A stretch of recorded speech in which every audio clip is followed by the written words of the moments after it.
Sammy Jacobs and Ethan Roberts here for Hoosier Huddle after IU's 23-3 loss to the number 3 Buckeyes.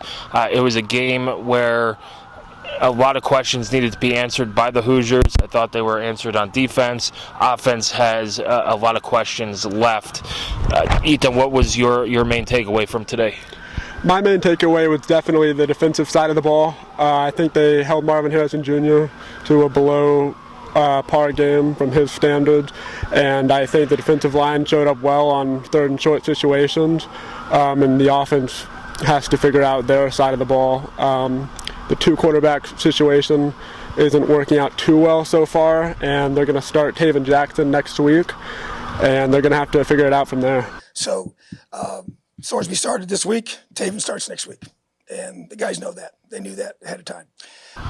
Brandon Sorsby got the start today against Ohio State. Tom Allen, after the game, said that Taven Jackson would get the start on next Friday against Indiana State at home. That game's at 7 p.m.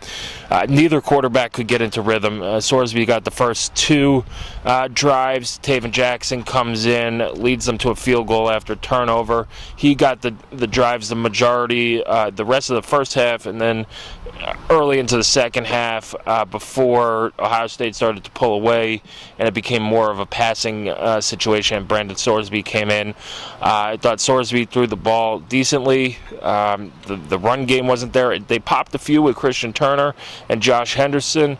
They ran Jalen Lucas up the middle. He had a couple nice returns on punt and kickoff with Jalen Lucas, but overall the offense, just 8 first downs, under 200 yards of total offense, and then some killer penalties on special teams.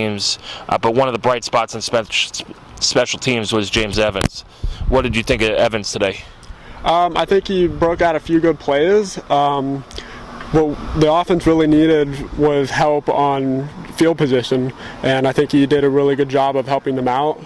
Unfortunately, they weren't able to convert on those opportunities.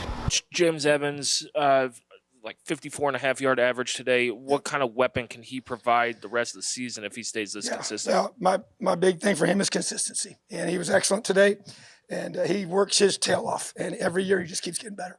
And so I'm really proud of him. Evans averaged 54.5 yards per punt. He had 5 punts over 50 yards. Was excellent.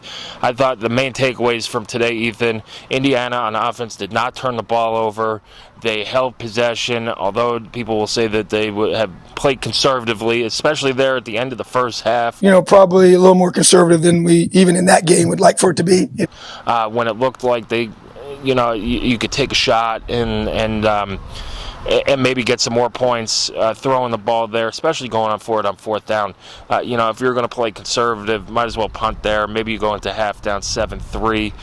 But for the most part, the defense answered the bell. They held a high-powered offense to 23 points, a lot of field goals in the red zone.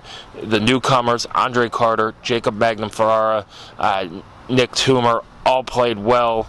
How do you see this defense going forward? Is this the boost that they need to get back to their 2019-2020 levels? I think that it's a great momentum setter.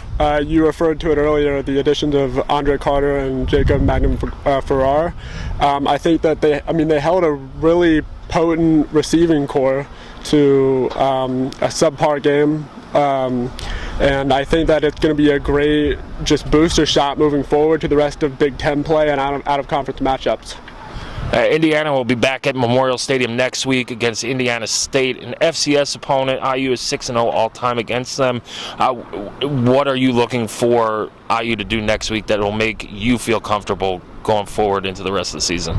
I would say answer the questions on offense. You've got 2 quarterbacks that have running capabilities, and you could argue both have the ability to throw the ball as well.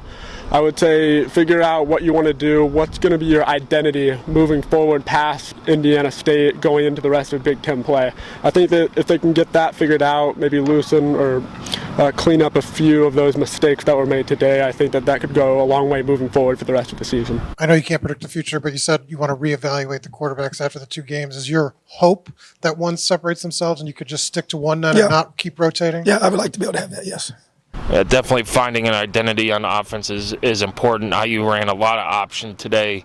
Almost looked like a service academy out there. But I think against Indiana State, you want to see them do what they want to do. Throw the ball around the field, get their playmakers the ball, bring in some guys, who usually don't play, build some depth on offense as well, and find the end zone. It's another game where Indiana did not find the end zone. That's been an all too common occurrence in the last 2 years. Ethan, thanks for joining us today, and we'll see you next Friday. Thanks for having me.